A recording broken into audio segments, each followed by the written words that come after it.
Okay, I'm Charlie Carreras. I'm Vice President of Mauro Museum. Welcome to this special program. It's exciting to see many familiar faces. As I said, former students from the early 70s and fellow faculty people from the early 70s. It's great to sit back and reminisce and watch this video of what it was like in the 70s. I think as I talked to Marshall and Eddie and Audie about sharing their involvement in the program and Steve as well, we're gonna use the video to remember what Ramapo was like in the 70s.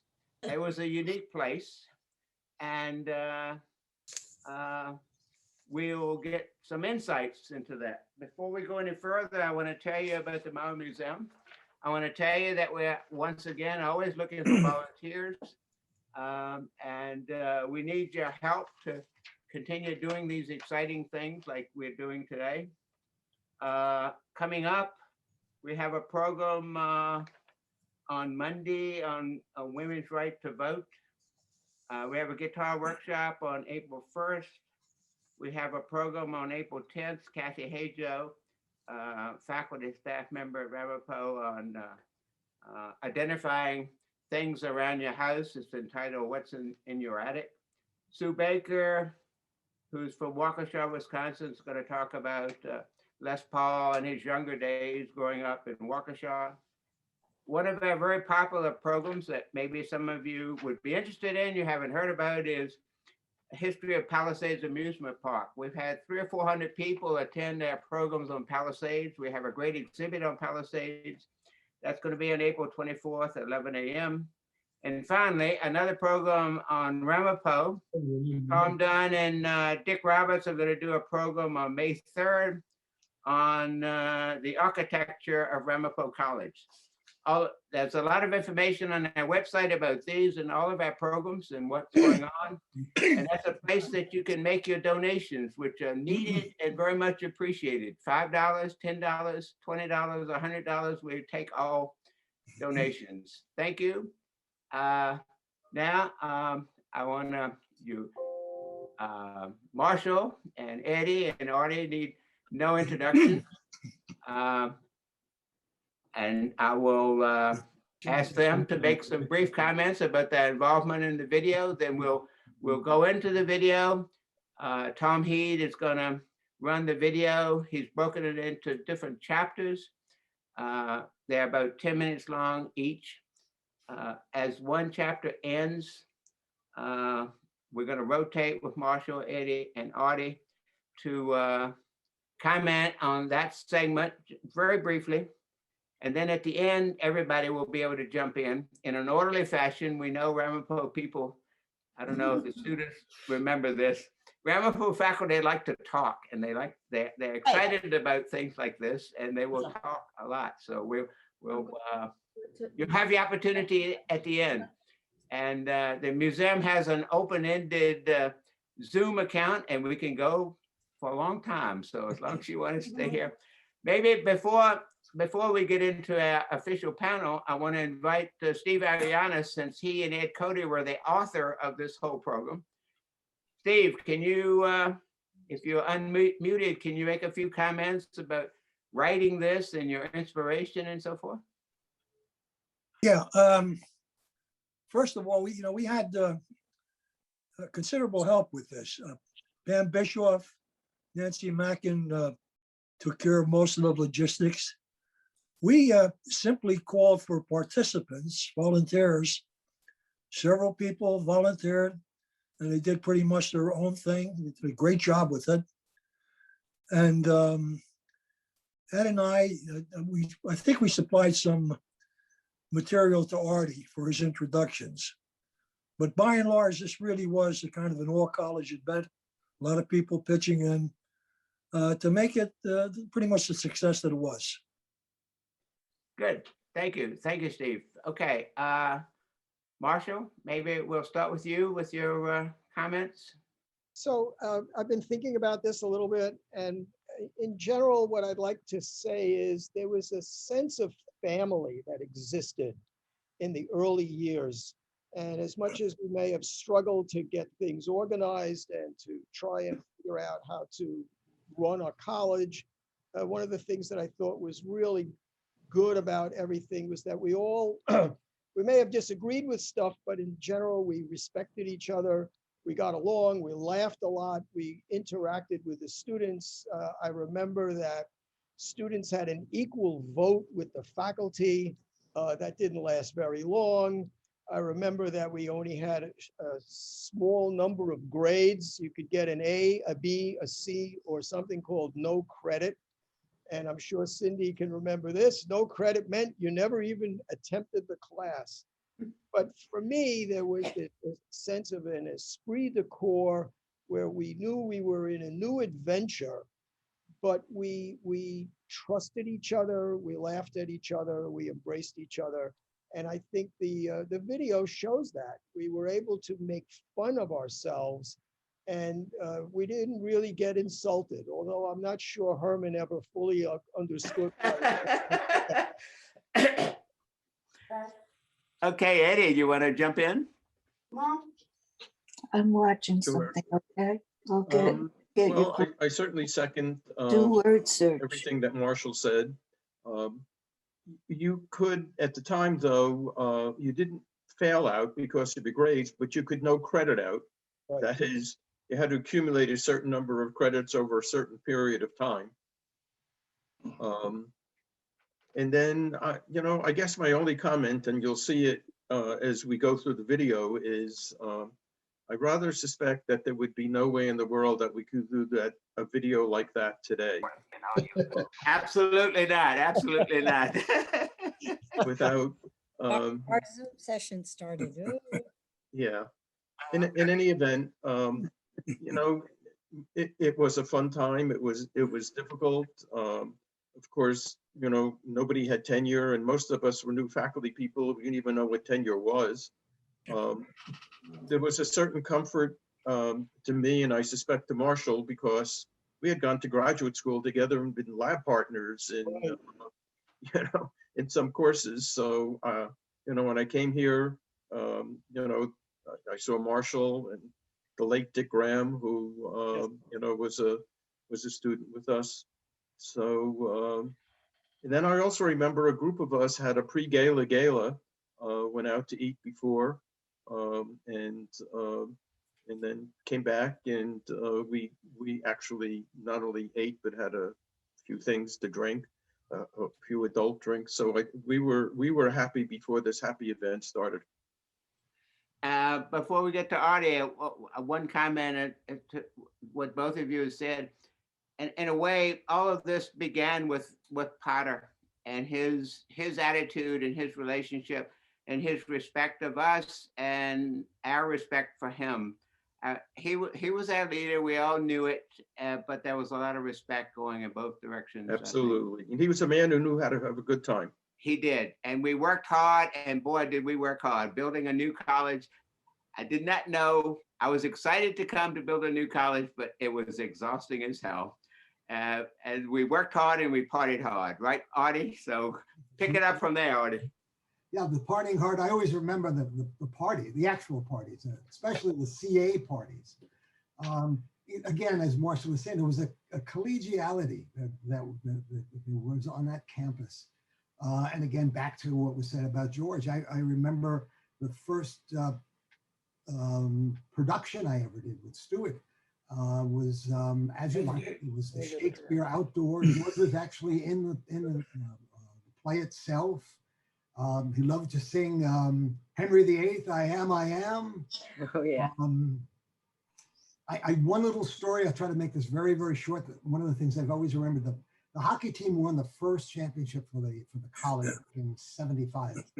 And we were invited to go to Wagner College because that's where they were passing out the trophies and whatever. And Jim Barrow was the coach. And Jim was asked to bring whoever he'd like. And so he also invited George, myself as the assistant coach, and the team captain. George accepted. And here we were. I was in the back seat with the captain and with Jim Barrow and Lori and George were in the front seat.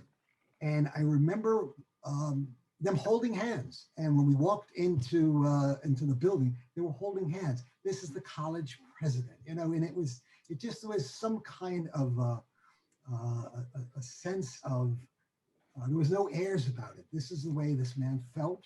And I was one of the fondest memories I have about Ramapo. Good. Okay. Thank you. Tom Heed, can we go to the video? Yeah, ready to start? Okay. We cut out the first 10 minutes of the singing. She was one of our, the singer has a wonderful voice. She actually is one of our incredible people in the computer center. Now I would like to bring forward to the dais 9 prominent members of the administration and faculty for what we believe will be the highlight of the 10th anniversary festival, the roasting of President George T. Potter.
Stuart Wood.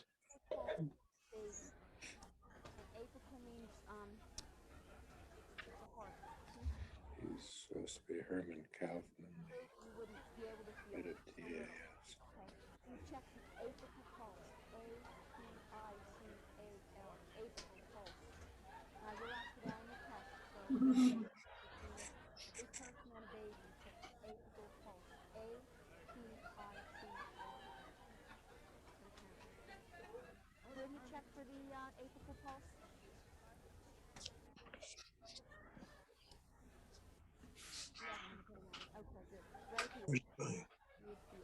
You're not talking. What am I going to do now? I'm sure the roasting will have its humor side, as all do. But remember that this is primarily designed to celebrate George's achievements at Ramapo during the past decade. How many breaths? Well, actually, we were going to have this event last year, but the script was too short. As it is now, it's going to last As for loud as it can be. As you can see, we have assembled here at the dais a distinguished grouping of Ramapo personalities.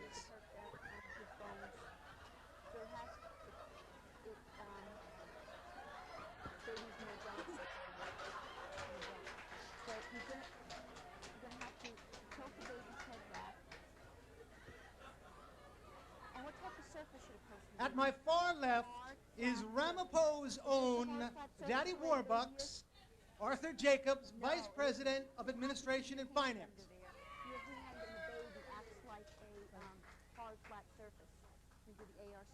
I have a message from Dr. Jacobs. He apologizes that he won't be able to attend.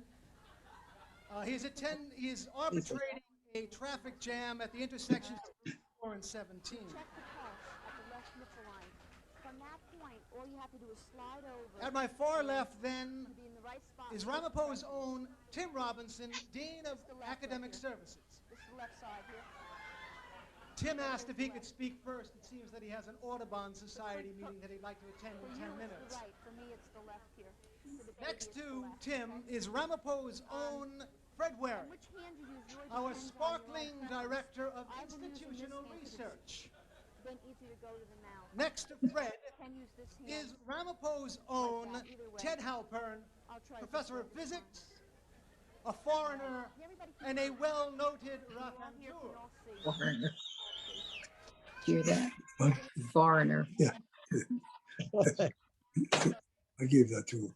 Is Ramapo's own Herman Kaufman, whose job description is, well, not entirely clear. His job description is not entirely clear. Please mute your mic. Everybody- I'm hearing everything. Mute yourself, everybody, please. And the Professor Richard Bond of Environmental Studies. To Richard's left is Ramapo's own whirling dervish, Yole Sills, Director of Interdisciplinary Studies. And last, but certainly by no means least, our honored guest. 1 and 2 and 3 and 4 and 5. I'm sorry. Who could forget Eddie? All right, so everybody has the idea. Okay? I want you to, Next to Yole is Ramapo's and everybody else's own Eddie Saiff, Professor of Biology. if you don't finish today, we'll finish tomorrow after your, And of course, our honored guest. A humble man, a man who doesn't stand on pomp and you don't have circumstance. class on Wednesday.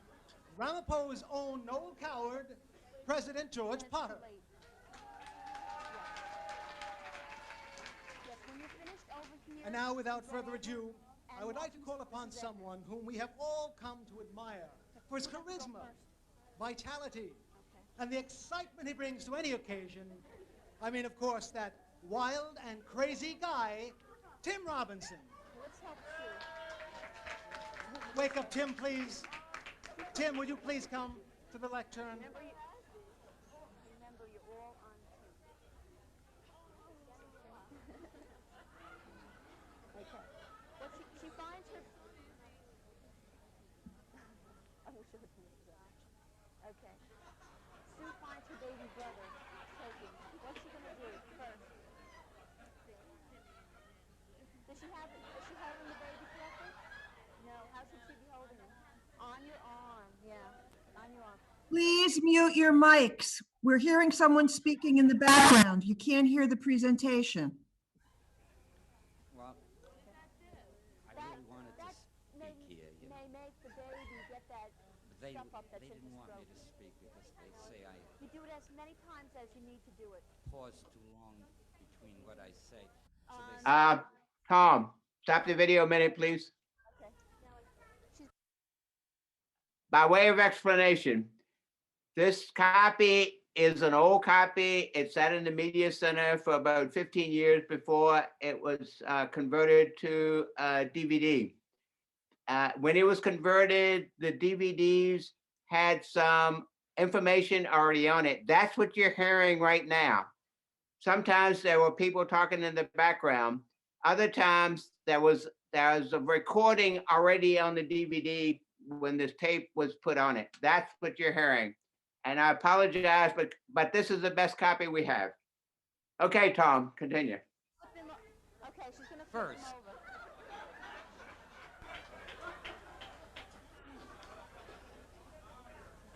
Nancy suggested I write it out, and when What's she gonna do now? I started writing, I thought I'd write a What poem, are they called? but it didn't Abdominal rhyme. thrust. A little bit lower, just a little bit there. Okay. But I'll try not to pause and read my poem. It is a little bit. Try a little softer. Upward, yeah. 1, 2, 3, 4. Okay, good. George That doesn't Potter. do any good. What's she gonna do now? It's about you, Okay. George. Open his airway. George Potter, with gentlemanly British reserve, accepts with What's he gonna modesty the check for? recognition he I have to listen. Okay. receives. She doesn't.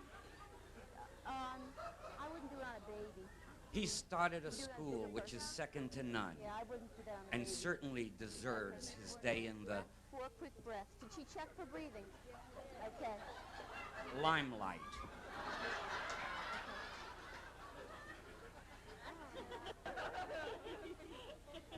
Okay.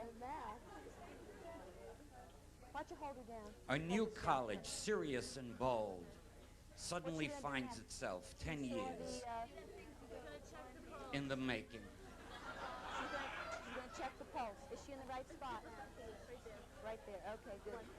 2 fingers you could use. Is there any pulse? Some No, feel there's this no pulse. tribute may Move come over. a little Right, too right late, out there. that George already How many has concussions? gained too much 5. Okay. recognition.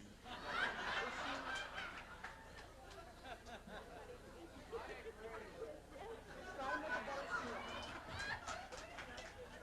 Keep your head close. Eddie. That's better. 1. Count out loud. 1 and Working 2, with George has been real 4 swell. and 5. Sometimes, however, it's been a living dream come true for me.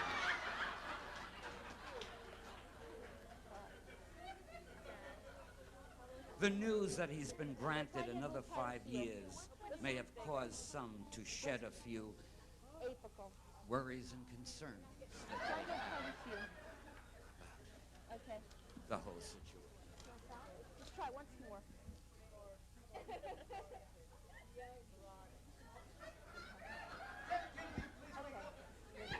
Now go over and, If work kings with and if presidents are divinely inspired, some may feel that it's time George enjoyed his successes.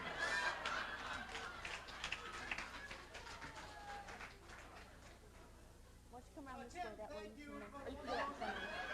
Electrifying comments, will you please be seated? Thank you, Tim. We're liable to turn this into a wake. Thank you, Tim. All right. What's she going to do first? When she finds the baby? Baby's pregnant. What's she going to use for support? Her arm.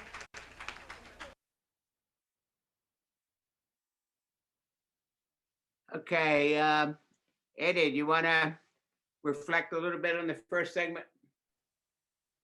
Well, first of all, Mike Policastro did a phenomenal job. But the reality is there probably has never been or ever will be a college president who would let himself be roasted like that. And that's who we were back then. And, you know, for those of us who are still around, that's who we are. But unfortunately, not too many people are like that. So I think I'll cut it there. And Tim was a valued colleague in administration, then on the faculty, and a superb tennis player that hated to lose. And Tom, you can cue up the next video.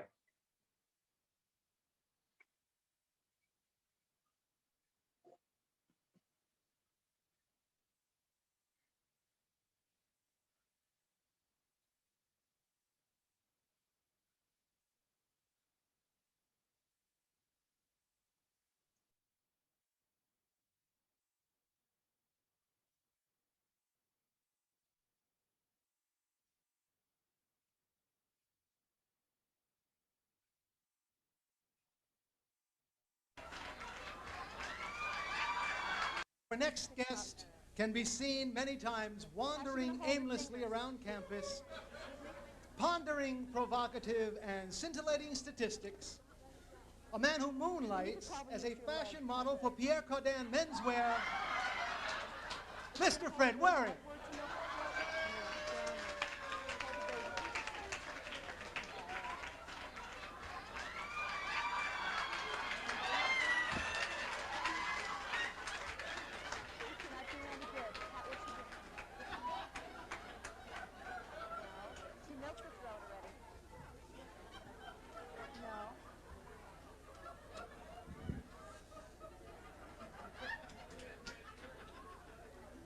I felt for a number of years that George's achievements have been buried under meaningless statistics. No. And so I've done a statistical study of his record at Ramapo, and I think you will find it very enlightening. For the first thing, Sit down. How are you going to check for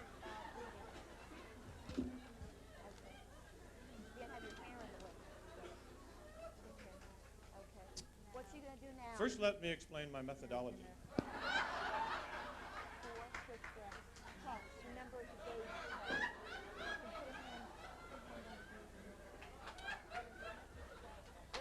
Oh, I won't. I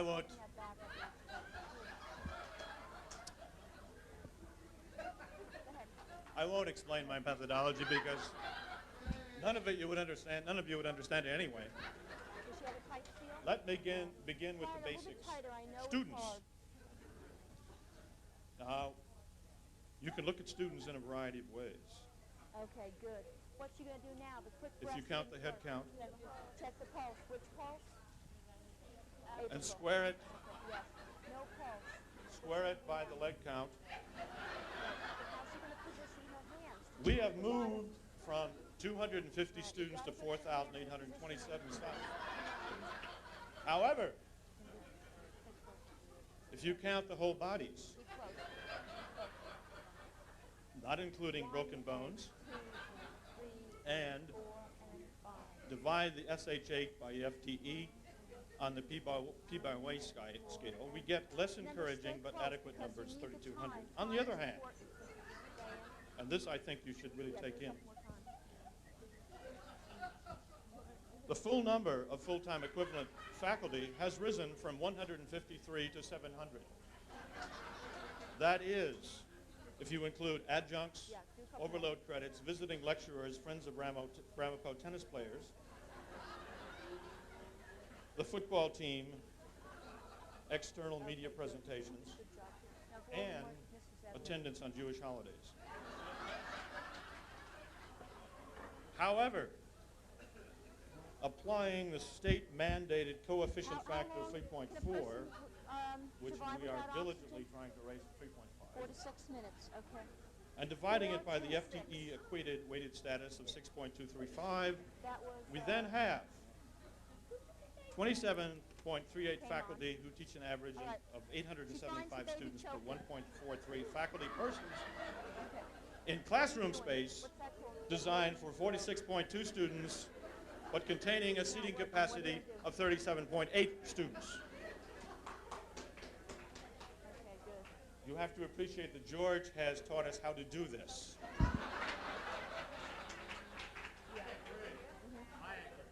It's done with mirrors. And we have the architects to thank for that. Now, if none of these accomplishments strike you as exceptional, which of course they are not, you should consider the following 5 factors. Did you look, listen, and feel? First, during the past 10 years, the toilet paper cohort per student, citizen, per school affiliation unit has been reduced from 1.723 to 1.721 sheets. And that is a considerable savings. How severe? 2, the number of light bulbs has been reduced from 8,764 to 2.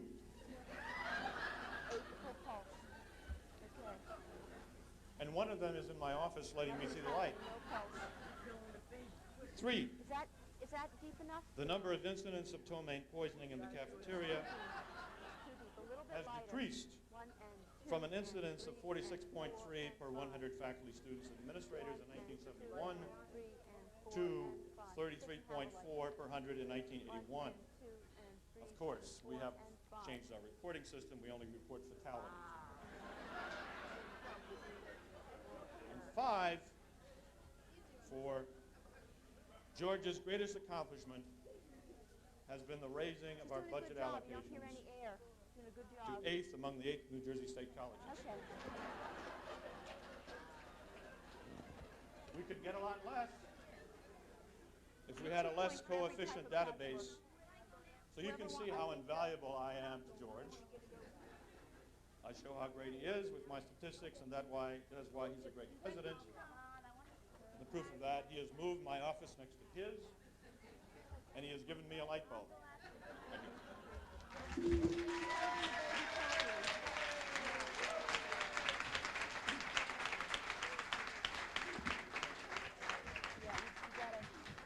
Thank you, Fred. Marshall, you want to comment on that segment? You're muted, I think, Marshall.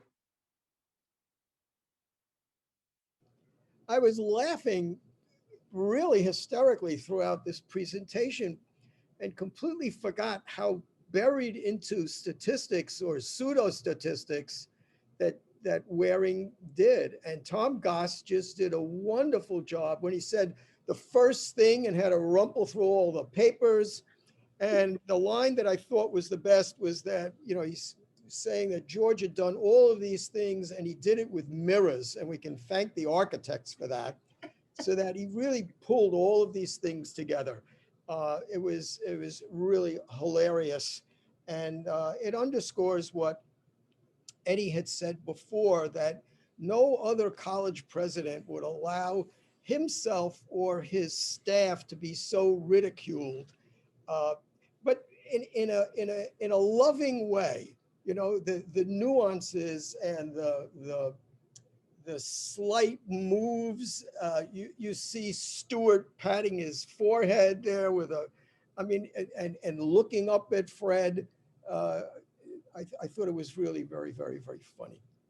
And all the faculty remember the many meetings we went to with George, and the struggle over budgets, the struggle over getting more money for this new college. I mean, it was always a struggle. And George would turn to Fred and say, help me justify this expansion. Anyway, we're back to the next segment. Chuck, can I have 2 seconds? Is a man whose reputation speaks for itself, particularly for those few who can understand what he's saying. He is a personal friend of Xavier Cugat and former suitor of Carmen Miranda, Dr. Ted Halpern.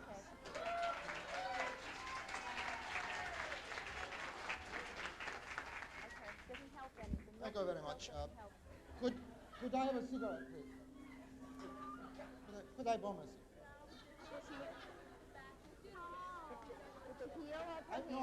I have my own lighter, thank you very much.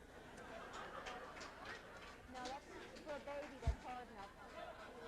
Okay. This is the cheapest way to stop smoking that I know. It really is, I recommend. The problem is this. Now what you gonna do? If I get up here and say things about George, I mean things that are honest and from the heart, I might be in big trouble. Come on. How do you open up You know it. Tilt the head The back. faculty knows it. What you gonna do? George knows it. The feel. Especially since George believes that I want to be president. She doesn't feel any. Come on, me president. Being exhaled or hearing. But look, I'll be honest. I am from Argentina, and I know what happens when you criticize a president in Argentina. And so do you. Just one under the back, really, is all you need for the baby. Okay. Put your thumb under there, too. They'll give you a little Okay, I say to myself now, okay, I say, this is Ramapo College of New Jersey, not Argentina. Yes, if you At do Ramapo, that, all they cut off is your SPR. How many quick classes you gonna do? That is, in case you do not know, that is called separately budgeted research. That is New Jersey's substitute for an adequate living wage. Congratulations from Bernadette. Yes, at Ramapo, first they cut off your left SPR, then they cut off your right SPR. True, it's true. Which pulse does she check? 8 for cold. I have 7 or 8 penis jokes now, but Art said don't tell them tonight, so I won't tell them. Listen, people. Listen, people. I am going to spill my guts to you now. The way George deals with research requests from the faculty is ridiculous. You should all know this. Now, I'll give you some examples. One of our mathematicians came up with a very unusual invention. Yes, Viglino's cube was a difficult, unusual puzzle, and Viglino came out with it long before Rubik came out with his cube. But would George support interdisciplinary research with the business school to help market this cube? Oh, no. No. Big George, he said, he tried it. It was too hard. Too hard. What is hard? There is a cube, 6 sides, all the same color, red, let's say. And all you have to do is turn it and twist it and turn it until the 6 sides become 6 different colors. Remember, only pups. What George's pea brain could not comprehend. Is she in the right And we missed a Nobel Prize on that one, I guarantee you. How many fingers? 2. 2 fingers. Do you know what George did to my laser research? Do you know? I'm glad you asked. Do you know what he did? Let me tell you, it is ridiculous. It reduced it to an absurdity. Let me show you. To my laser.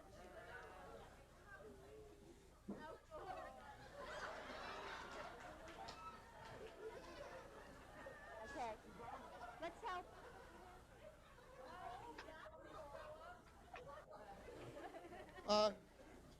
Could someone give me a cigarette, please? Okay. People. All right, let's help Lisa. All right, I have my life. Let's check how she's doing the compressions. It's a little faster for a baby. Look, a little faster look. for a baby. Look, people. Let me tell you what dumb thing George did support. One day, he called me into his office. You know, the one with the view, you know, that one. I tell you, and here I am spilling my guts once again. I sat there dumbfounded as he explained his harebrained scheme to me. This is what he said, and I had a tape recorder, I took it all down. This is what he said. Believe me, it's true, it's all true. Okay, good. There are, he said, this is what his words, there are 13 faculty at Ramapo who were among the original cohort 10 years ago. Think of it, he said. This is George. Think of it. 13 still hanging in there. Then he named them off. Jack Roth, Yole, Ed Cody, Ted Michelfeld, Paul Elowitz, Richard Bond, Mitch Kahn, Bob Shine, Flavia Laya, Roger Johnson, Barbara Dupont. I know you were. I don't know if he left anybody out, or even if this is an accurate list. I don't know. All I know, and here I am leveling with you again. All I know is that George was obsessed with the number 13. And he had a gleam in his eye, and he kept mumbling something about saving faculty lines. To get that mucus or anything up His there. words now again. Out. I will give Jack Roth release time to paint a picture, he said. The Last Supper. Using the original 13 around the table. With the fist? I will give him 4 credits a semester until he has finished with the picture. This will save lines for next year, he said. Come on, George, I said. How can that save lines? He looked up in the corner of the room and he said, lines, lines, What's he gonna lines. do now? And he turned to me and he said, that's What are from they called? Shakespeare, you know. Abdominal thrust. He and I are countrymen, he said. 1, 2, 3. Look, people, Okay. look, Then look, he I goes on stayed the table. calm. I did not shout or I did not spill my guts Bring your chair as I over am a little spilling further. my guts to you now. Come on, George, I said. What's Be he gonna do reasonable. first? What kind of Last Supper could Jack Roth paint? Your idea is absurd. How's she gonna Then I tilt said, the head back? sometimes you have a great notion, but this one flew over the cuckoo's nest. What's she gonna do? The 3 key words? You know, not only does George not know his Shakespeare, What are the 3 he key does not words appreciate here? Ken Kesey either.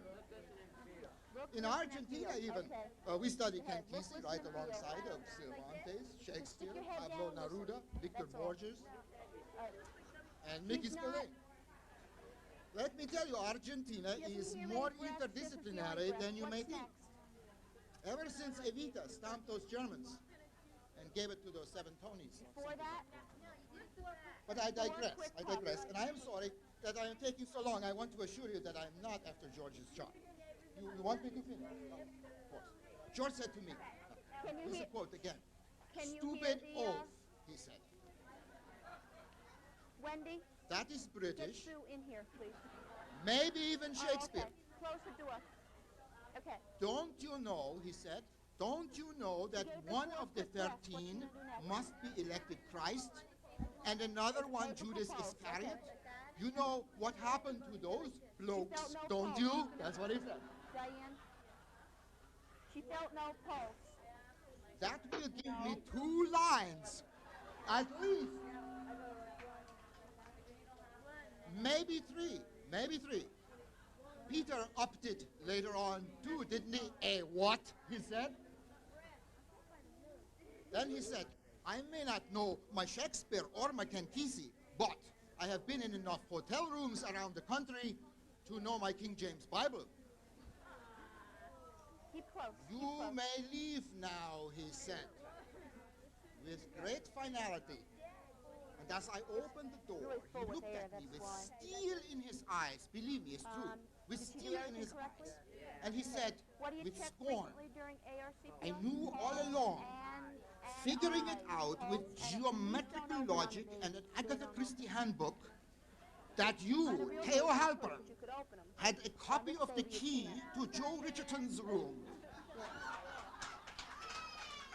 And that you stole the strawberries, my strawberries, to give to the faculty.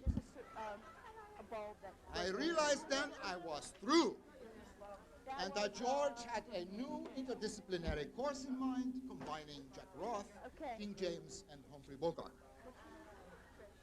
Tomorrow you will see. Paul Elowitz was elected Christ. Ed Cody kissed him. Tomorrow you will see Paul is going to be crucified upon Jay Woolley's wooden crosses. And Ed Cody will be well hung. Now that is all I have to say, except when I give a long-winded lecture like this, I always give a quiz. So, if you'll pardon me, I give you a quiz. Okay, what's she gonna do now? The answer is, this is kind of a Karnak type quiz. The answer is, Lift the head up, okay. the Red Baron, Henry VIII, Is she doing it the right way? Victoria, President Kennedy, Put the hand under Bo the back, Derek, that'll help hold it up. and Okay. George Potter. Did she look, listen, and feel? What is the question? Not yet. Name an ace, a king, a queen, a jack, a 10, and a joker. She doesn't hear or feel anything. Wait! Oh, wait! You have not seen Jack Roth finish the picture. You have not seen the picture, Jack Roth, The Last Supper by Jack Roth.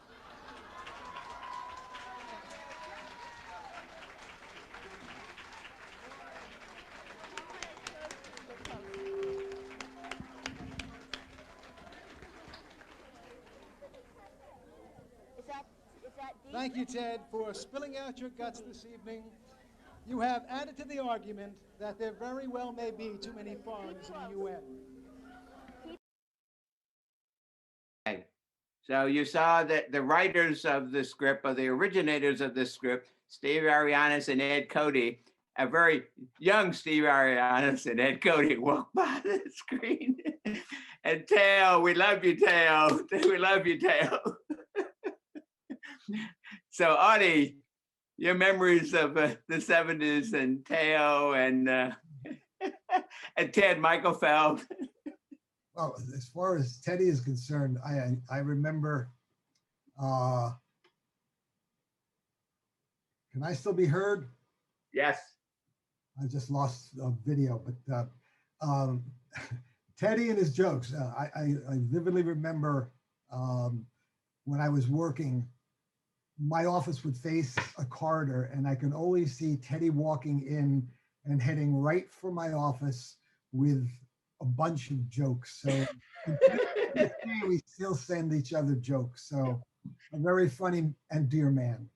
And when I remember Audie building on that, after he told you a few, he said, wait a minute, I got one more. Tom, you ready for the next one?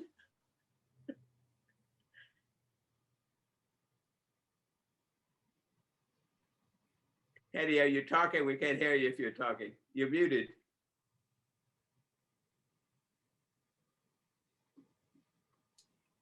No, what I remember clearly is in front of me. Norma Yule was sitting there. I never, even before or after, heard it laugh so hard as she was laughing looking at that. She was hysterically laughing, okay? So what a memory. Okay, Tom, you're up.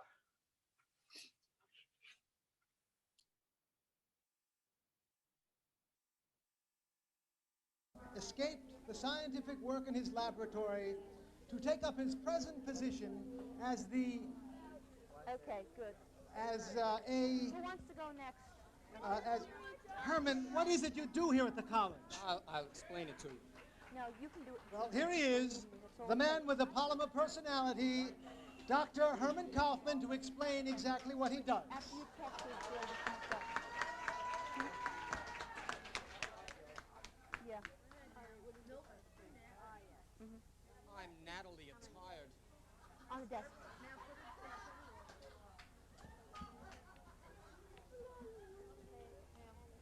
He's a nice kid, but he hasn't been around like me. No, just sit down till the bell rings. I have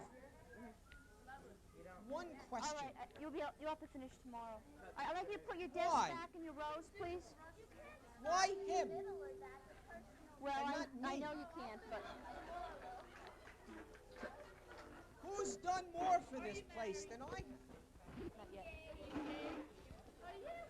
I've been around. I've done all the work. After all, who's had the biggest erection on the campus? The G building. Should be the K building. The letters in this place. I mean, I brought everything to the campus. I brought cars to the campus. I brought tennis balls to the campus. I brought polyester suits to the campus.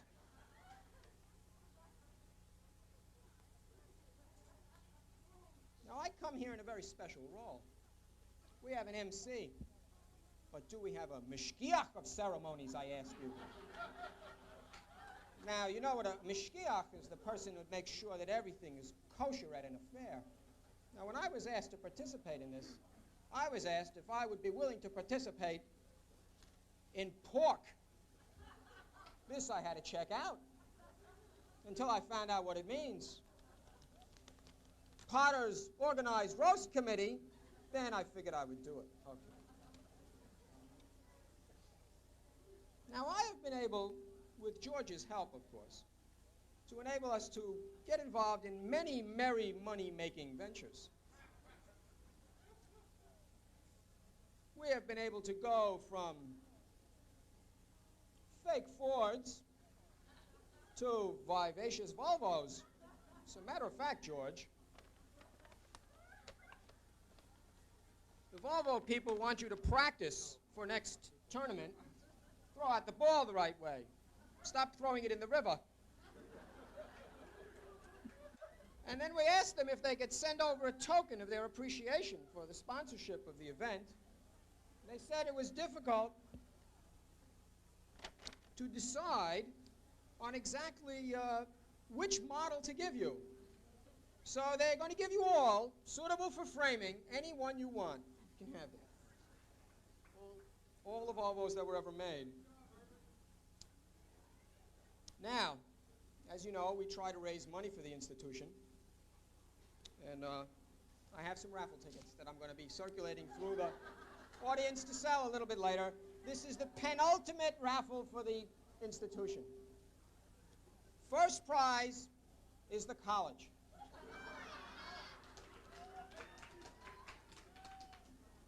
Be sure you see me to buy a ticket. It's only $1. 3 for $5. Second prize is a weekend for 3 at the Gatehouse.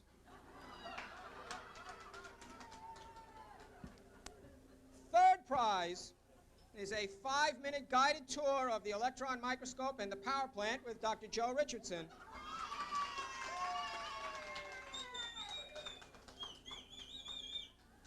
Fourth prize is going to be an all tuition-paid workshop On morale building, that's going to be run by Fred Brodzinski, Art Jacobs, Marty Francois, Thelman Newman, Eloise Wood, and Jim Kellett. And the fifth prize, if anyone takes a ticket, is George Potter. Now, George has done some wonderful things for Ramapo. As a matter of fact, George brought Ramapo to New Jersey. Now George has arranged to bring New Jersey, the highways, to Ramapo. We have found out just this afternoon that Interstate I-287 is really coming to the campus. We think this is going to really improve things. And as a matter of fact, we're going to really get into this.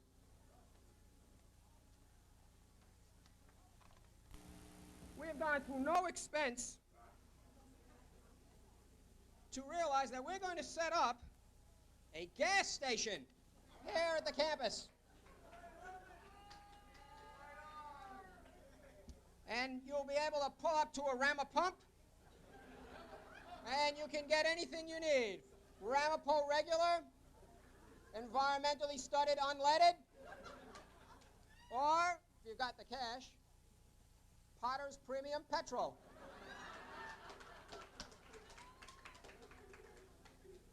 We will also offer at this gas station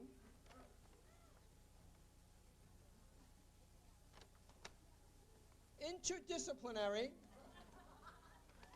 Ramapo oil changes, seminars, at which we will have an anthropologist, a psychologist, a geologist, a microbiologist, all discussing the oil. No one will change it, of course, but they will discuss it. Now, this is going to be a credit course quick stop right here at this gas station. Right here. Full service comes with a lecture. Self-service comes with a program textbook. Part-time service is only on Saturdays and in the evenings. All the gas jockeys will be eligible for Plex credits at the end of the semester. If you buy 10 gallons, you get 1 credit free. So, George, you will now be able to join the ranks of such other famous New Jersey personalities as Clara Barton, Thomas Alva Edison, Admiral Bull Halsey, Vince Lombardi, with your own Potter's Pit Stop.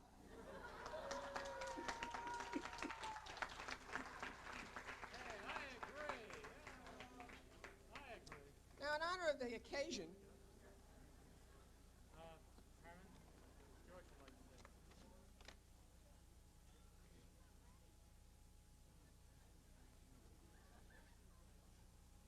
will Roz Koss please come here to the podium?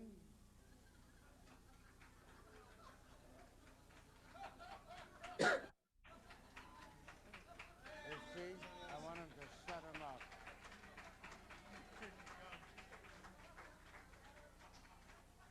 In case you don't know, this is Roz Koss, a distinguished faculty member. Roz, I wonder if you would do us a favor and ask for a bit of civility and properness and a bit of quiet.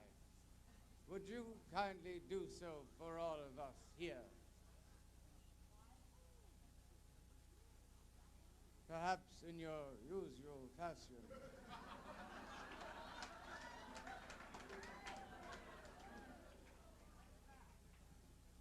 Oh, at perhaps one of our union meetings.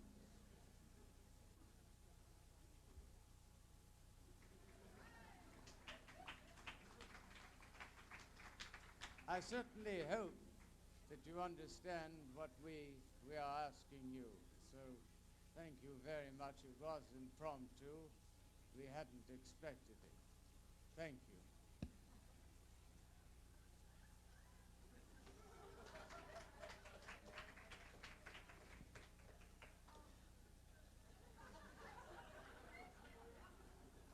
I do all the work, and he gets the credit. Now, I've written a little song for George in honor of this occasion, and I'd like to sing it to you. G is for the building that he gave me. E is for the envy of the other schools. O means only I know the truth. R is Ramapo, I made it what it is. G is grants, I also bring them to you. E is excellence, for which I'm known. Put them all together, they spell Herman.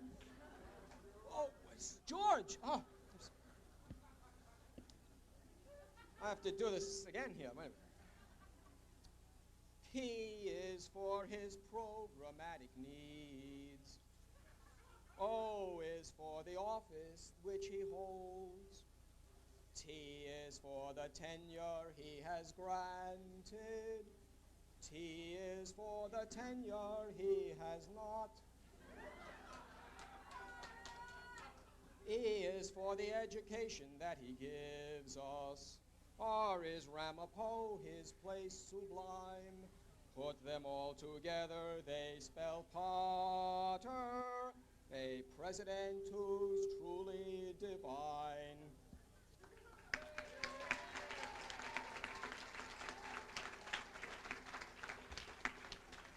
Good job, good job.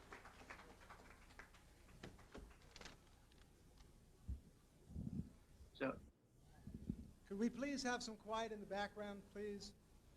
People in the pub area and behind. Thank you. And thank you, Herman, with that wonderful musical talent of yours. Why don't you sing between matches at next year's Volvo tournament to raise money for the Elusive Development Fund? okay, so we're reminded that the audience was kind of unruly. Remember, it was a party and there were a lot of people milling about and having their own conversations or whatever. So Eddie, Herman. And we didn't know you were so theatrical, Marshall. Well, You missed your calling, Marshall. Marshall did an incredible job. He did. And, you know, I think he really captured the Herm, who in many ways was a pretty special guy. And I'm not sure that the other directors really understood how special he was. And there were these interactions, particularly when it came to budget. But the bottom line is we're here, we're successful. When this COVID thing stops, for those of you who don't come to campus, you got to come. It's a most spectacular place. You're certainly right, Eddie, but those of us over the and the other side of the campus in the arts and humanities, we thought our units were special too, but Herm was unique on the whole campus, of course. Right down to the trench coat, Marshall. You came with the trench coat.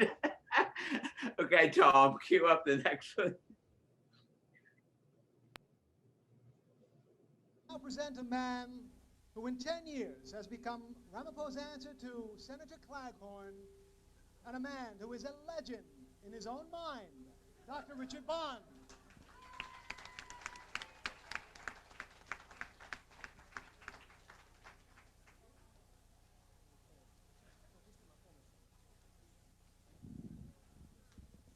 My fellow Americans,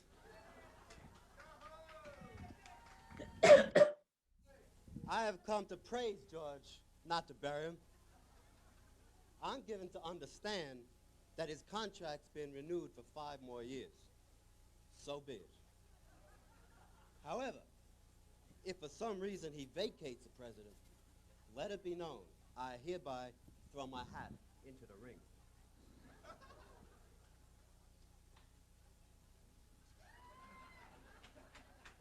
As you know, I like to keep things up front. Therefore, there are a number of issues I'd like to address. First of all, the budget problem. Our Jacobs arranged to have Ford motor cars placed in our parking lot.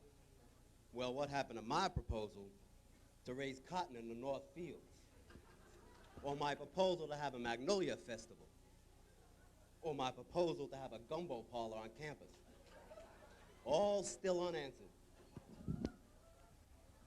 With regards to the cafeteria, some ways acceptable, but I ask you, where are the grits?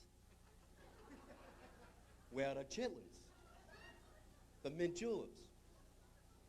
If for some reason George would vacate his presidency, would another president allow these omissions? My hat's in the ring.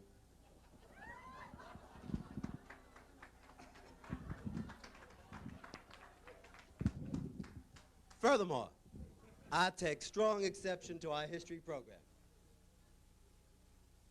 Where are the exploits of Beauregard T. Waterford, William Harrison Boone, Robert E. Lee Bond?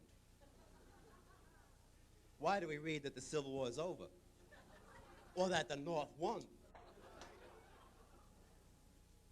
If for some reason George would vacate his presidency, Ramapo's next president would make my brother, Billy Bond, director of the School of American and International Studies. And Billy wouldn't stand for these errors. Well, my hat's in the ring.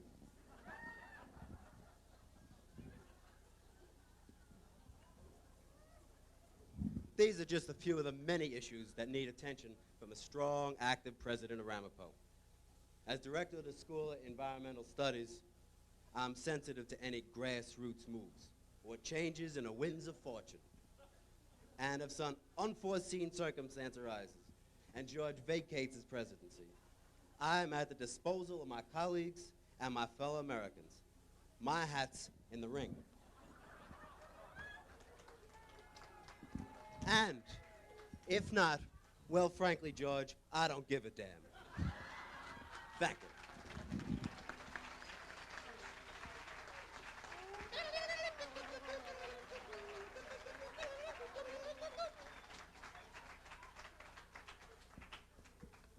Thank you, Dick, and we'll see you at the polls on November 3rd.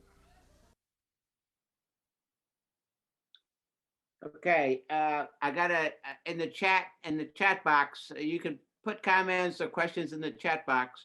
I got a question from Teo. He wants to know if the college has the text of this program. I don't know that they exist unless the presenters kept them themselves. The tape was buried in the media center for years and years and years. And when I retired and I was a volunteer at the Mauer Museum, I figured, hey, this is a treasure. I got to find the tape. So John Kinselaw, I went to him and Zach and Ken in the media center. I talked to the people in the president's office. I talked to the people in the library.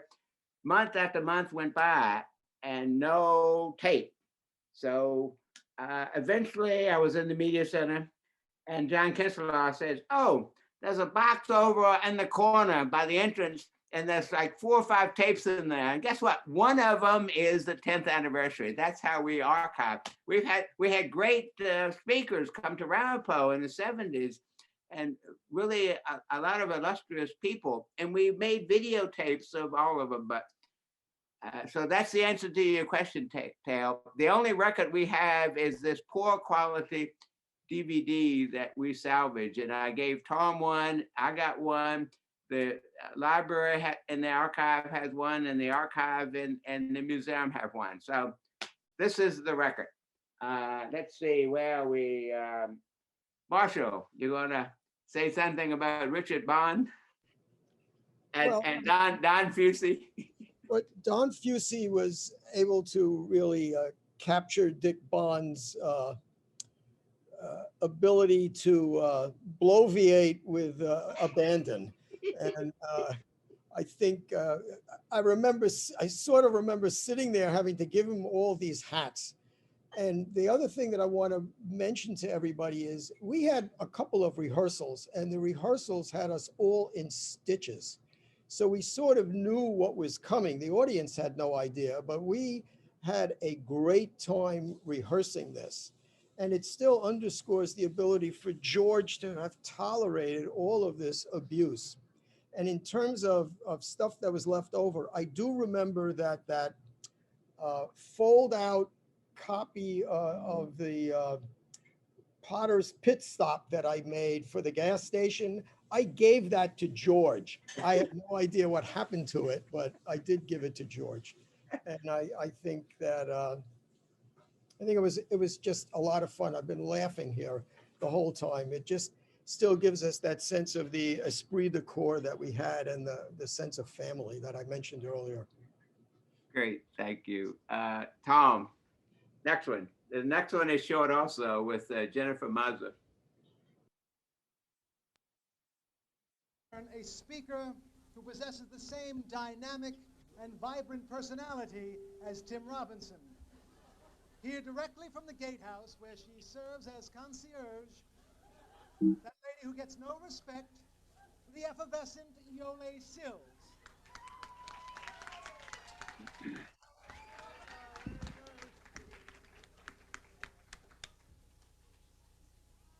I'm here to pay tribute to you, George. However, I haven't had enough time to prepare, so this is going to be quick. I'm here to pay tribute to you, George. However, I haven't had enough time to prepare, so this is going to be quick. I have 40 different projects going and just not enough help. There's Gear and Jesse and Ufsi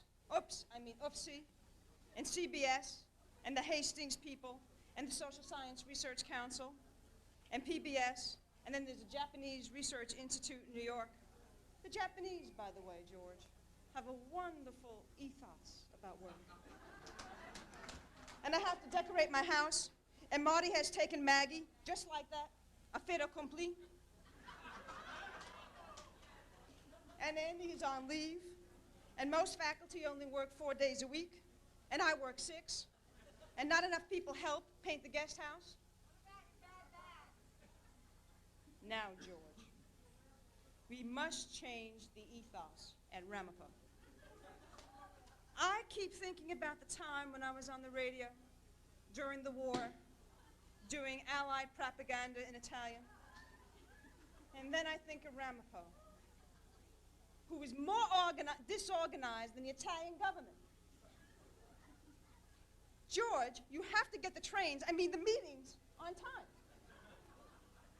You have to do it, because you are our leadership. Without your direction, there will be a major lacuna at the college. Finally, George, just remember, we have a meeting at 10 a.m. on Sunday to talk about interdisciplinary and sociological study of morale at Ramapo College, which might lead to grants from the moral majority, and perhaps even a new semester series at CBS. Ciao.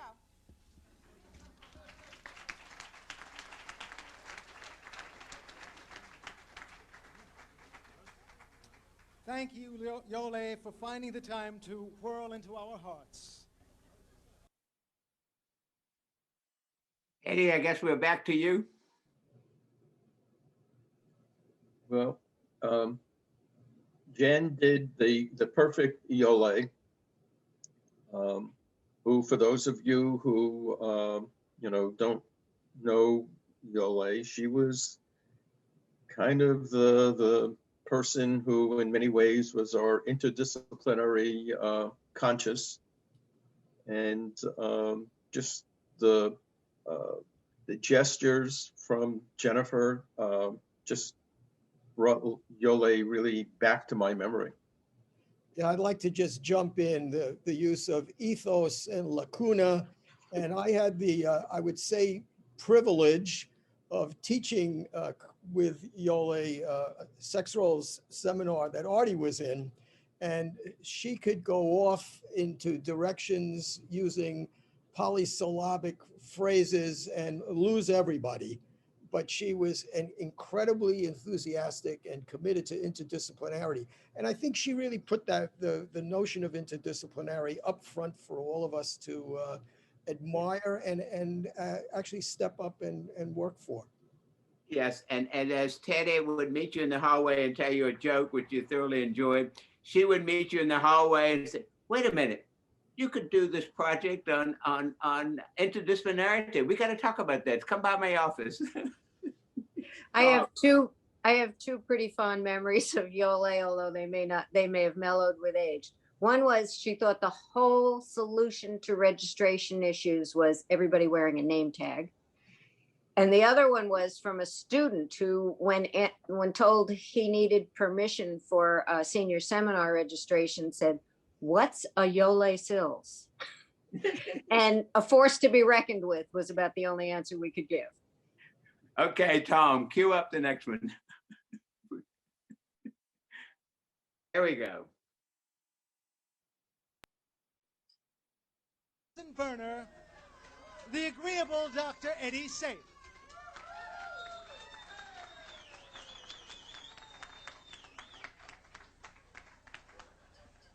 Hi, guys. I haven't explained this to you, but you wouldn't understand it anyway, so. Hi, Robbie. Well, first of all, I'd like to say that I agree with everything that's been said here tonight. As a matter of fact, I agree with everything that's been said at Ramapo College for the last 10 years. But seriously, folks, seriously, we kid George a lot. And that's okay. That's okay. So long as we take time to appreciate the serious things that he has done for us. For example, his support of really important scholarly research. You want me to be perfectly frank? For years, I pleaded and begged for people to support my search for the inner ear of the amoeba. Nobody would listen. Nobody would listen. Until George came along. George listened. George listened. My point is... What was the point, Eddie? I'm going to jump in as a host privilege for a moment and talk about my esteemed colleague, Eddie Saiff. Herman Kaufman left his heavy footprint on the first 10 years and George Potter for the first 10, 15 years. But Eddie, 50 years and running, he is the only one that's been there through thick and thin. Thank you, Eddie. That's why I get up in the morning. And also an esteemed tennis player. He takes losing more gracefully than some of the rest of us. Okay, Tom, the last one, the guest of honor.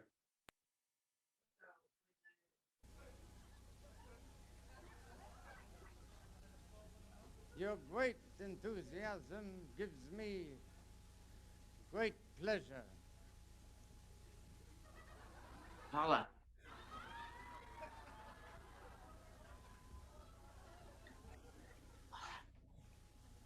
Your enthusiasm gives me great pleasure.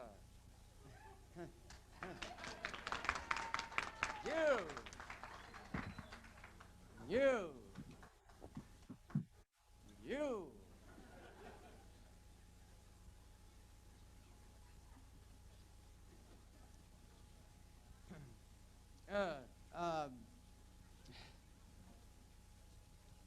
Well, I must say this. You are Ramapo.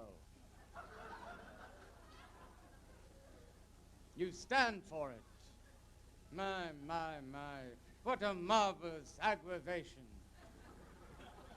I've waited a long time to be honored by a distinguished group of scholars at a grand occasion. And I guess I'll have to still keep waiting. I'll express my gratitude in the briefest fashion. Tim, thank you. Thank you very much for staying awake at the dais, and for your endorsement of my performance at Ramapo. Be at my office precisely at 8:30 Monday morning. I assure you, it won't take long. Fred, thank you for presenting your statistical remarks with your usual clarity. You have made us all quite ecstatic.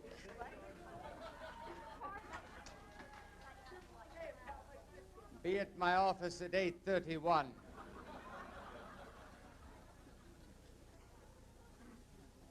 Ted, may I suggest you go to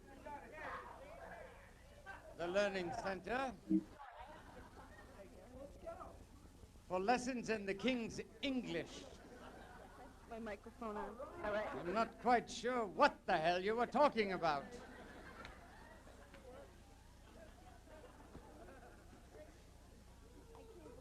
Reminds me of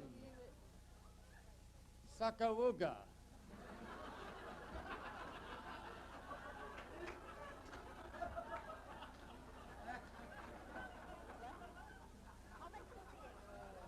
But nonetheless, thanks for the memory.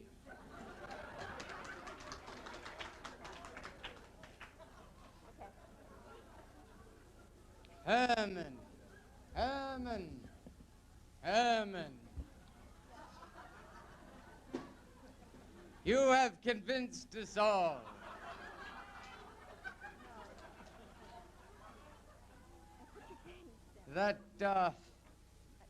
that when you talk, E.F. Hutton listens. Still, if I were you, I would not count on throwing out the tennis ball at the next Volvo tournament. Be at my office at 8:33. Richard, thanks for avoiding politics at this grand event. It gives me a warm feeling indeed to know that I may now sleep with both eyes closed. Be at my office at 8:34. Lole, Yole,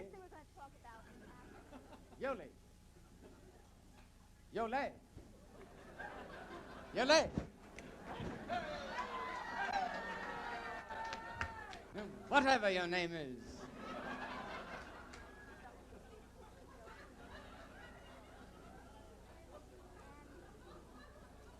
You seem to have covered the areas of my achievement rather well indeed.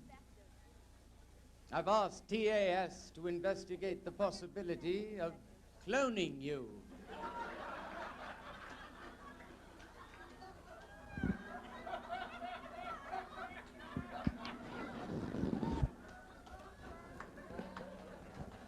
I'm sure we can do it.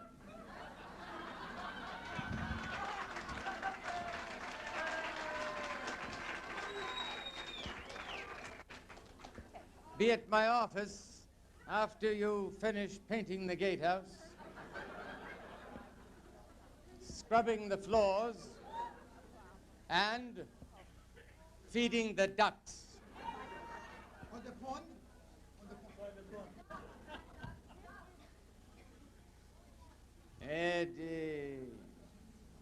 Eddie.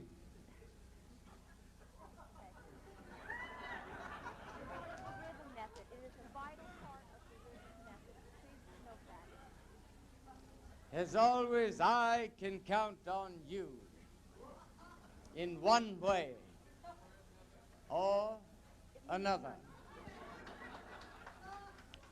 You may rely on my continued support in your areas of research vital for the future of humankind. Also, you can count on having the hot dog concession at the Volvo tournament. And who knows, I may even let you throw out the first ball. Withdraw.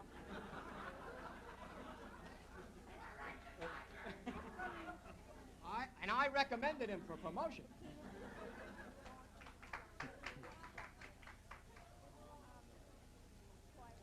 You don't have to come to my office at all, Eddie.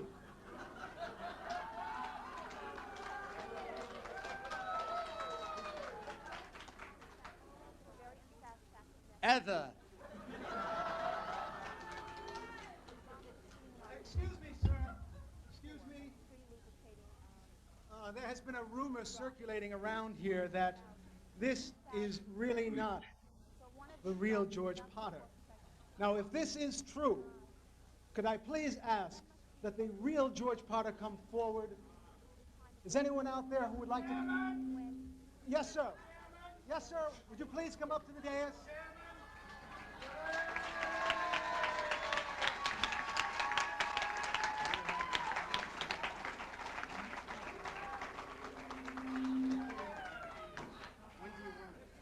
Yes, sir.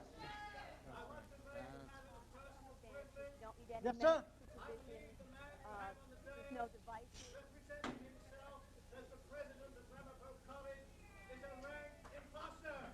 Mike, sir, would you please step up here and prove that for us?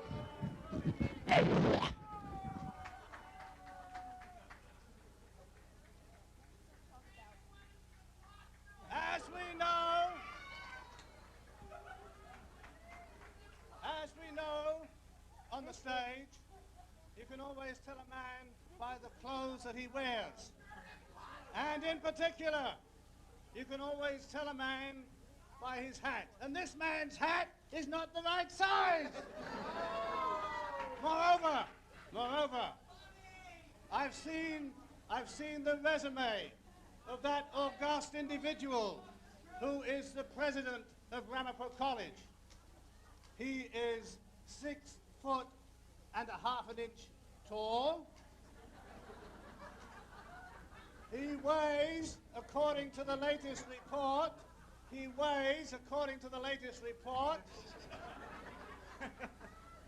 235 pounds. But above all that, the hat fits him. My praise is due.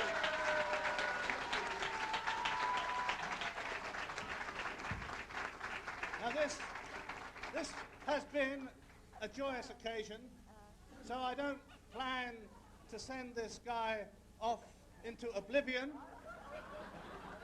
All I plan to do is to send him for 10 years to the tower. Take this man to the tower.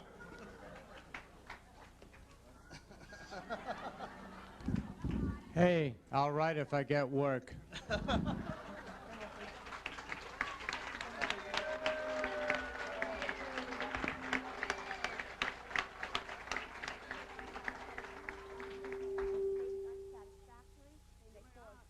Why do I have the authority to send this man to the tower?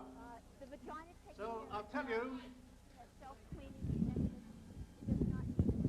How do I have the authority to send this man to the tower?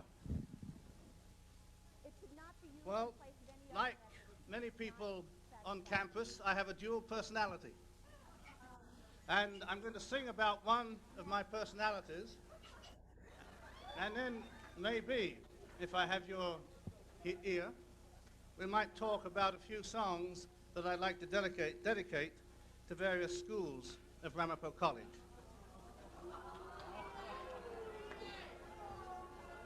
I'm Henry VIII, I am. Henry VIII, I am. I got married to the widow next door. She's been married 7 times before. Everyone was a Henry.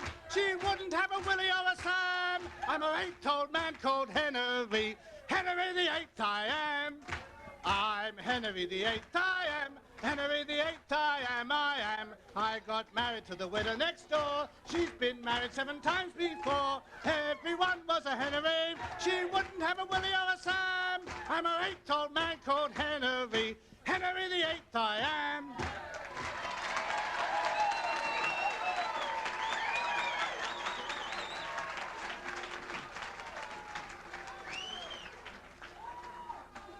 It's always possible that some of the more cosmopolitan members of the faculty will have heard some of these songs before.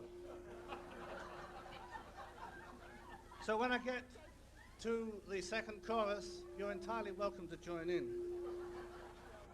As you know, we have at Ramapo a school that is fondly known as the School of Contemporary Arts. I have a song that I'd like to dedicate to the School of Contemporary Arts. Pack up your troubles in your old kit bag and smile, smile, smile. While you've a Lucifer to light your fag, smile, boys, that's the style. What's the use of worrying? It never was worthwhile. So, pack up your troubles in your old kit bag and smile, smile, smile.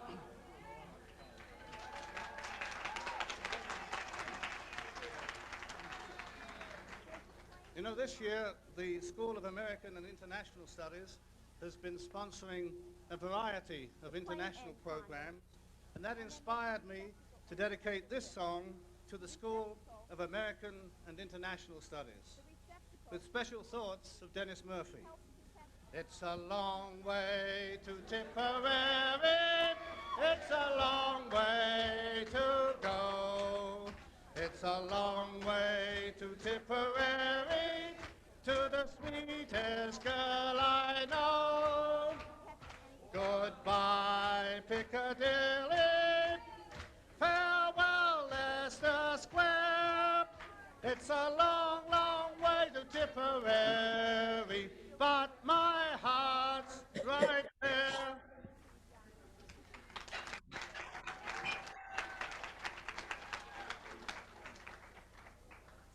Lately, because it's such a successful activity, the school that used to be called Metropolitan Studies, now Social Science and Human Services, is sponsoring its trip to a foreign land.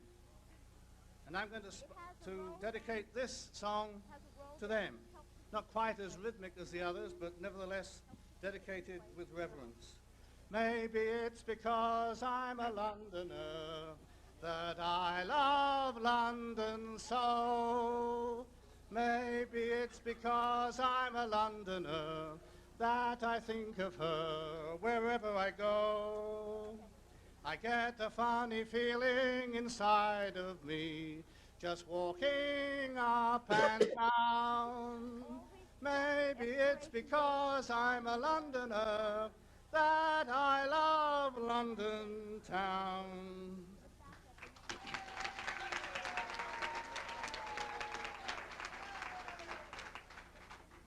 Of course, Ramapo today is very much aware of a school on the horizon that's gradually loomed large, the School of American, rather not American, Administration and Business.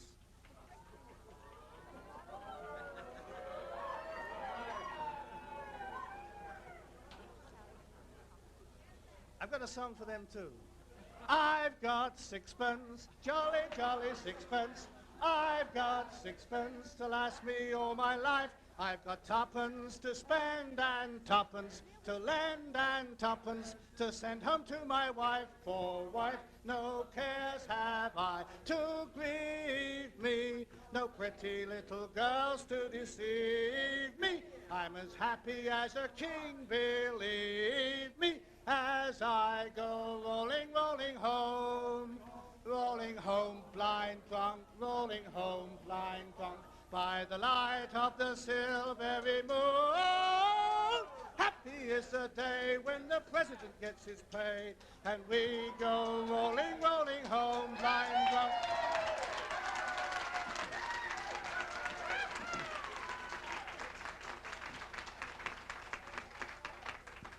Because I have a very good memory for some of the curious things in the history of music and music in England.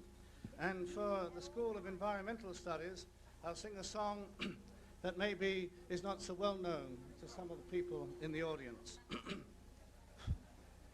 On the farm, every Friday, on the farm, it's rabbit pie day. So every Friday that ever comes along, I get up early and sing this little song. Run, rabbit, run, run, run, run. Don't give the farmer his fun, fun, fun. He'll get by without his rabbit pie. So run, rabbit, run, run, run. Run, rabbit, run, run, run. Don't give the farmer his fun, fun, fun. He'll get by without his rabbit pie. So run, rabbit, run, run, run.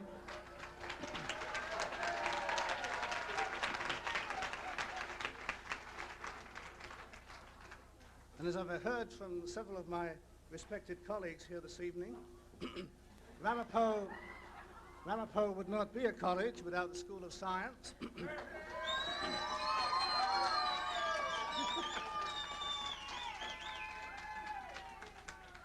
So I have a special song to dedicate to the School of Science, and only those people who've had the privilege of driving around the country with me and Laurie will know this song very well.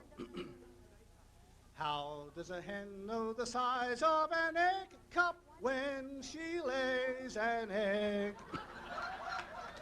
With no egg cup beside her, nothing at all to guide her.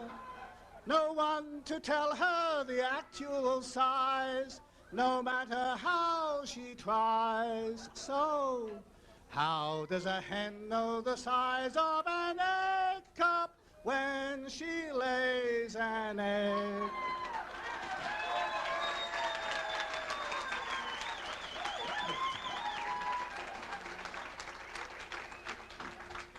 And a song that we might dedicate to the entire college, maybe even to the state of New Jersey.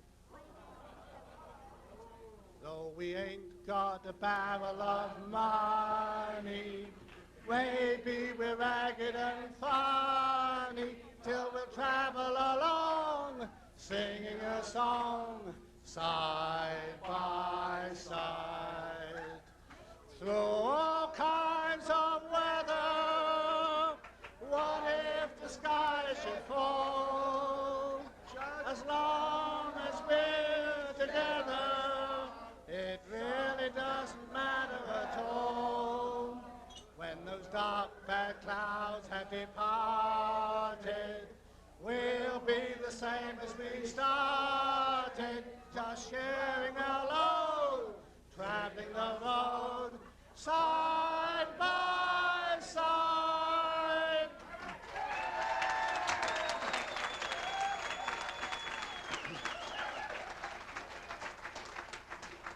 Mr. Chairman, I rest my case.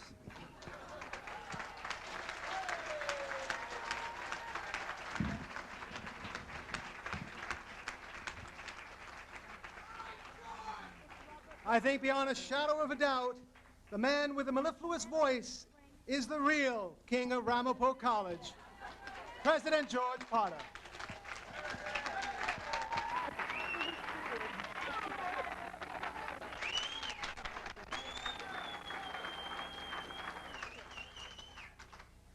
Although it took many, many, many people to put this whole thing together, and I don't want to list a whole number of names and possibly offend anyone, but there are two people I do want to make mention, and that is Steve Arianis and Ed Cody for all of the time they put in to the wonderful script that we had.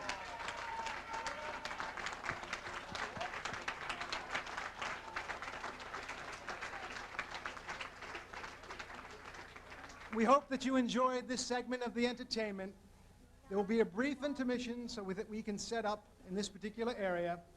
Next, for your listening and dancing pleasure, Harold Lieberman and his band will carry you along for the rest of the evening. We thank you very much for enjoying and sharing this occasion with us. Thank you. Okay, that's it. So I've got, I'm seeing 25 people in front of me. Before we get to the faculty and students and administration, I want to call on George's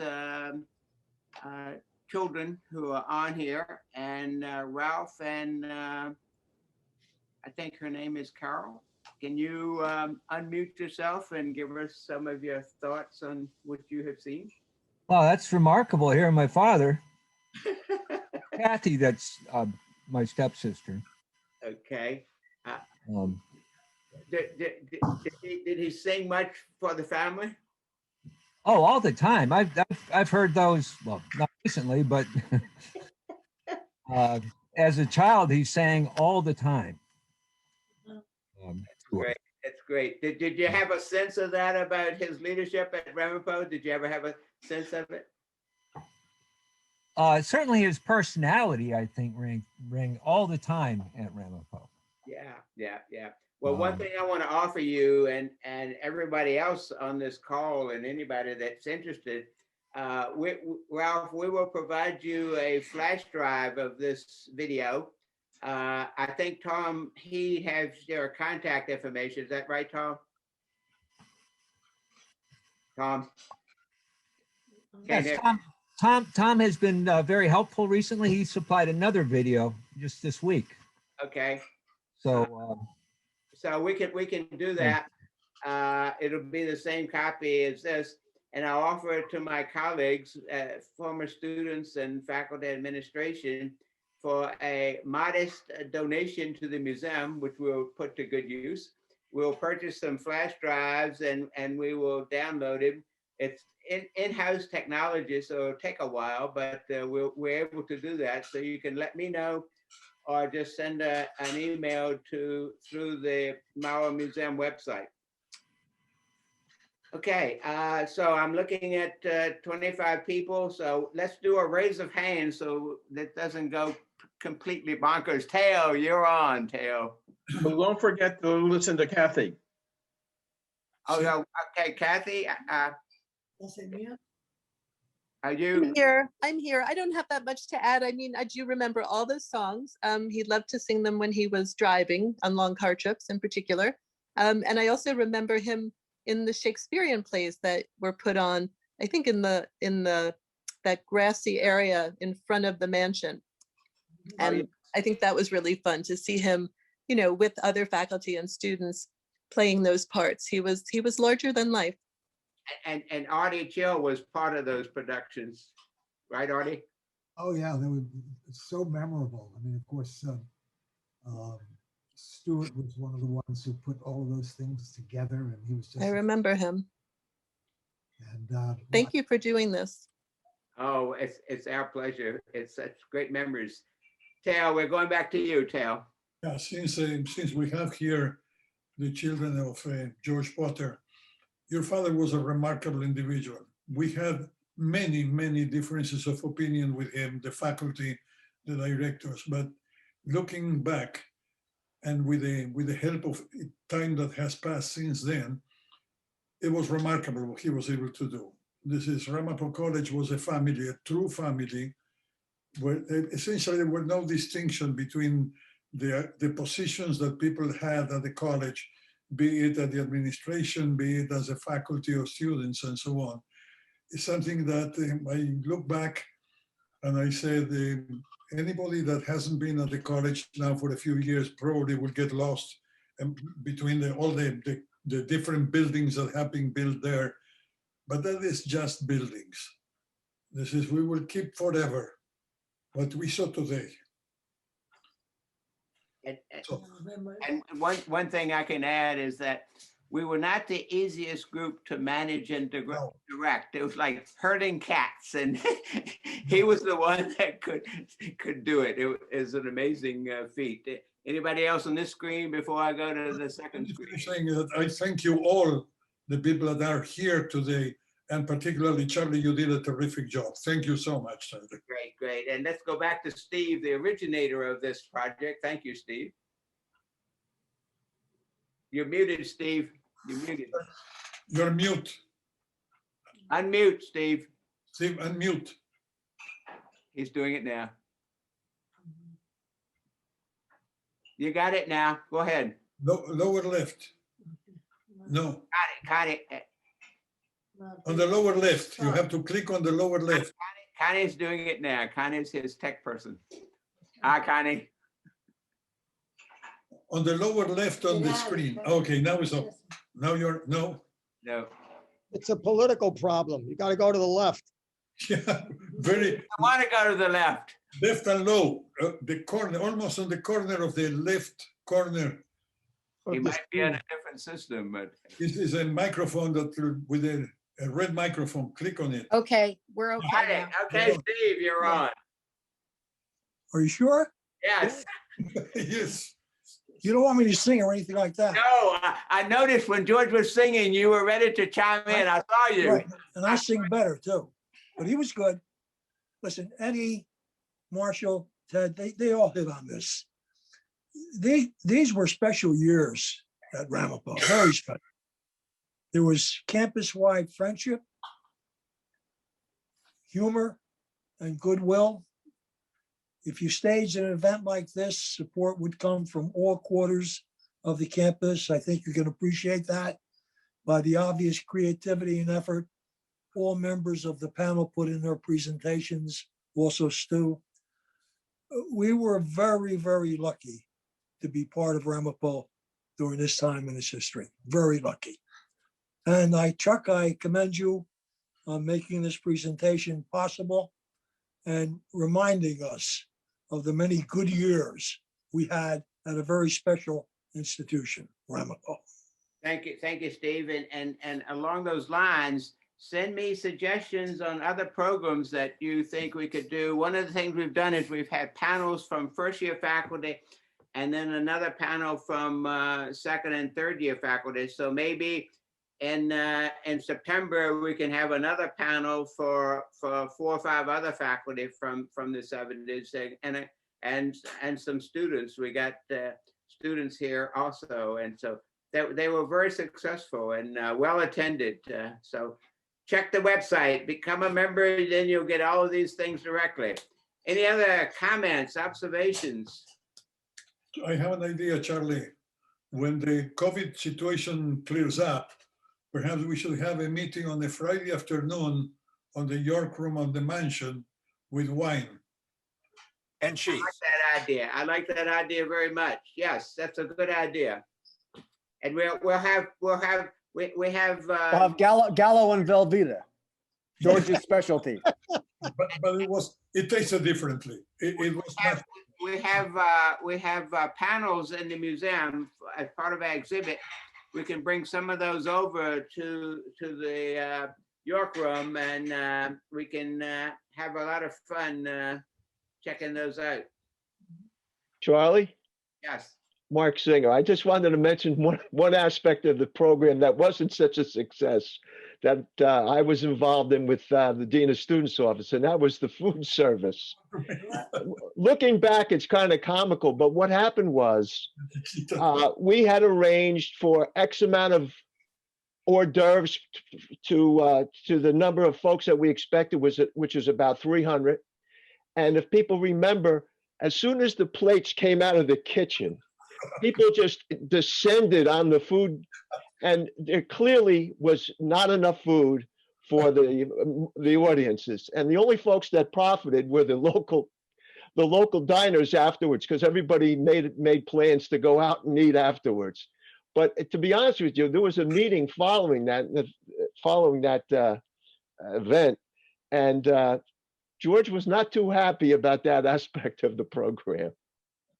Actually, we wanted to forget that, Mark. That was too embarrassing. Have you anyway, Mark? Yeah, but when you look back on it, it's like Hebrew school. You hated it when you went, but afterwards you have a lot of funny stories. So that's how that works. And sometimes we could get unruly as a faculty, as I remember. One of the things that I just wanted to say was at the very end, when George was singing, "We Ain't Got a Barrel of Money," And we all stood up and we put our arms around each other, and you could see the front row of the audience stood up and put their arms around each other.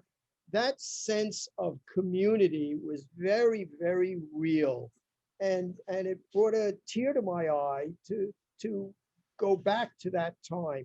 We were all together, even though we had a variety of opinions and ways of thinking about stuff, but we were committed to this experiment, and the experiment really worked. And it was a tribute to George's support of all of us. You did feel that. The one ironic thing I remember about George was at the beginning of the year, he would speak to the faculty and sort of give us an update on what was going on. And whenever he was going to give us bad news, he would smile. And it would drive me crazy. How could you smile if you're telling us bad news? But we still felt connected. We felt supported.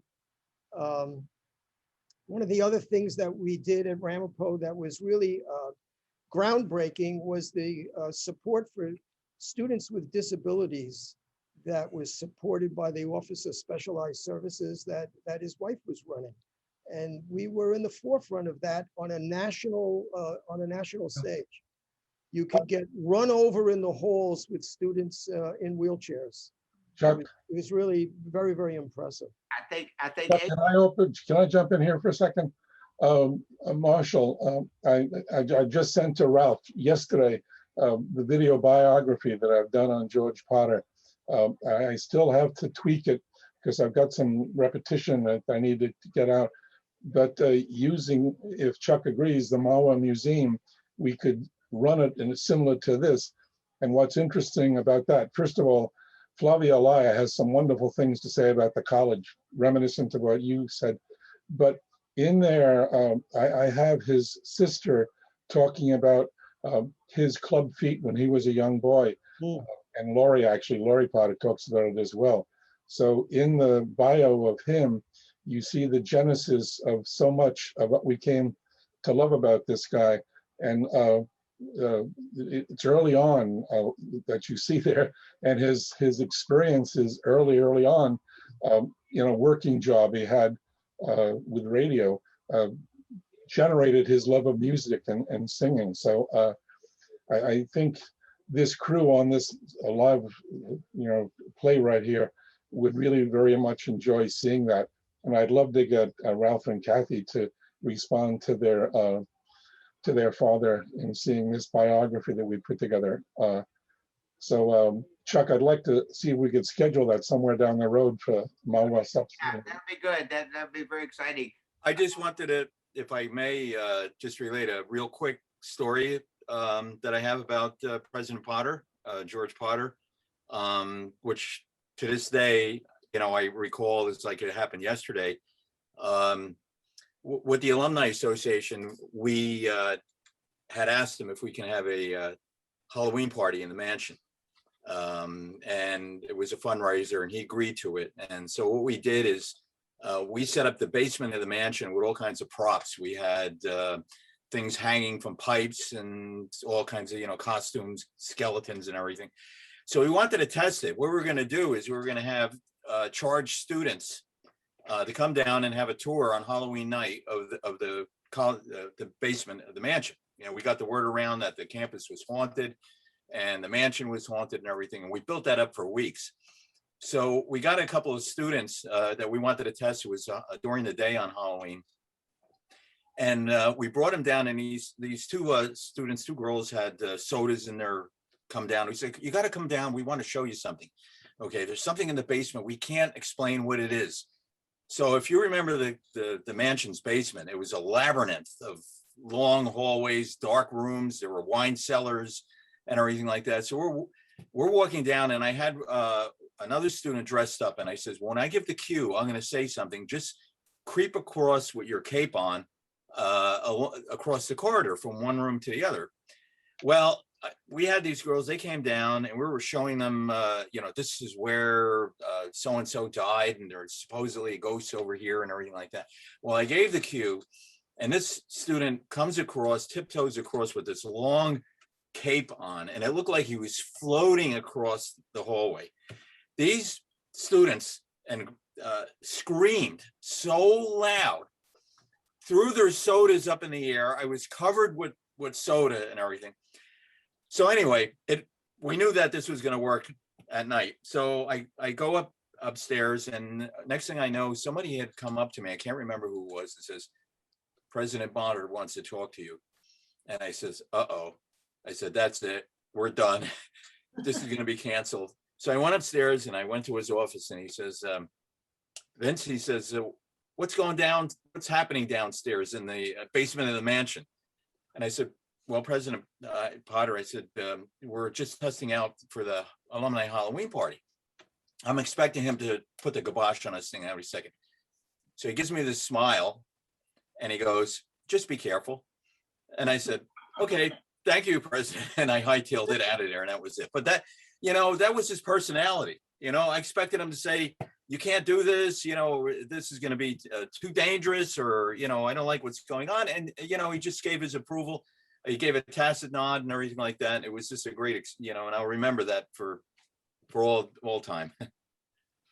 Great story, Vince. Thanks for that. Yeah. Okay. Go ahead. Thank you. Yes, I just listening to all of you talk. The years you're talking about, I was a student. I came as a transfer student in September '79 and graduated in '81. And at the time, everybody told me I was insane for taking a chance in a brand new college, that my degree would mean nothing. But I wanted to share with you and thank all of you, even if I didn't have you. My degree has taken me to being the senior lecturer in organizational communication at Fairleigh Dickinson University, Madison. I also teach, and all of you got me there, whether I had you or not. We are a Ramapo family. I graduated from Ramapo. My husband graduated from Ramapo. My oldest daughter went to the daycare center and then went back and she graduated from Ramapo. And I adjunct you for you for a few years also. I love Ramapo. Thank you all so much. For sharing. Thank you. We love success stories. Okay. Anybody else want to chime in? Now's your chance, Donna. You're muted, Donna. I know. When I was listening to Fred Waring do that thing that he did so well with how to get numbers, as the person who wrote some of those programs, I have to tell you, he used to make my head spin with how I had to get him the numbers he wanted. It was perfect. The one thing I remember about numbers, I was active in the union in the 70s, and we'd have a union meeting, and Phil McLuhan would sit there and say, "I'm ready. I'll be prepared. I can meet my numbers with his numbers, and I can show that his numbers don't work and my numbers work." To see the two of them going together, this was incredible. We should have had Phil sitting there beside it.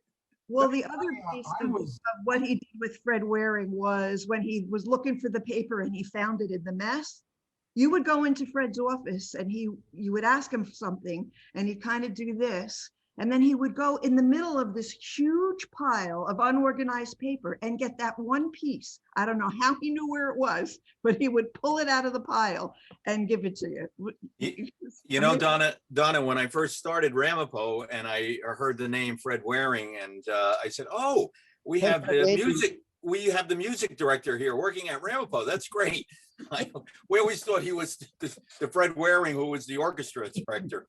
I can report and refer to Tom also that Fred is alive and well in Ramsey, New Jersey, and Tom did a nice oral history. And so, Tom, are you going to compile all of that to a nice history of Ramapo from all the research you've done? The interesting thing is that we did 2 long sessions with Fred, and he told me he only warmed. He's very bitter towards Ramapo and very bitter towards what Bob Scott did with him. But after the interviews went on a while, he warmed up more and more. And literally at the end of it, let me turn off this. At the end of it, he said, "By the way, I've got boxes of stuff down in the basement that you may be interested in." And he still has all those papers. He'd already given us a huge amount of documents that the college didn't have in its archives. And with COVID came on just as he was ready to do that. And I haven't picked up those papers yet, but I have it still on my agenda. Yeah, I had contacted him years ago to see about his being involved in the history of Ramapo, and he wouldn't talk, but like Tom said, recently he agreed to talk to Tom, so he's mellowed a lot. He worked hard at Ramapo. We didn't always understand him, but he worked hard. I was in my senior year. I was Fred's student aide, and I remember I had to take a pad around to all of the faculty. Trenton wanted a faculty database. So a lot of faculty just wouldn't open their doors. Other ones, would fill out the information. But I dreaded the ride to Trenton with him because he would never keep his eye on the road. He was always thinking of what was going on. And he was a trip. He would walk up the Mansion Road like a little kid, swinging his briefcase, thinking of these numbers that were flying around in his head. Yeah, he interviewed me. I can see him in the B wing hallway now. He had his clipboard going office to office.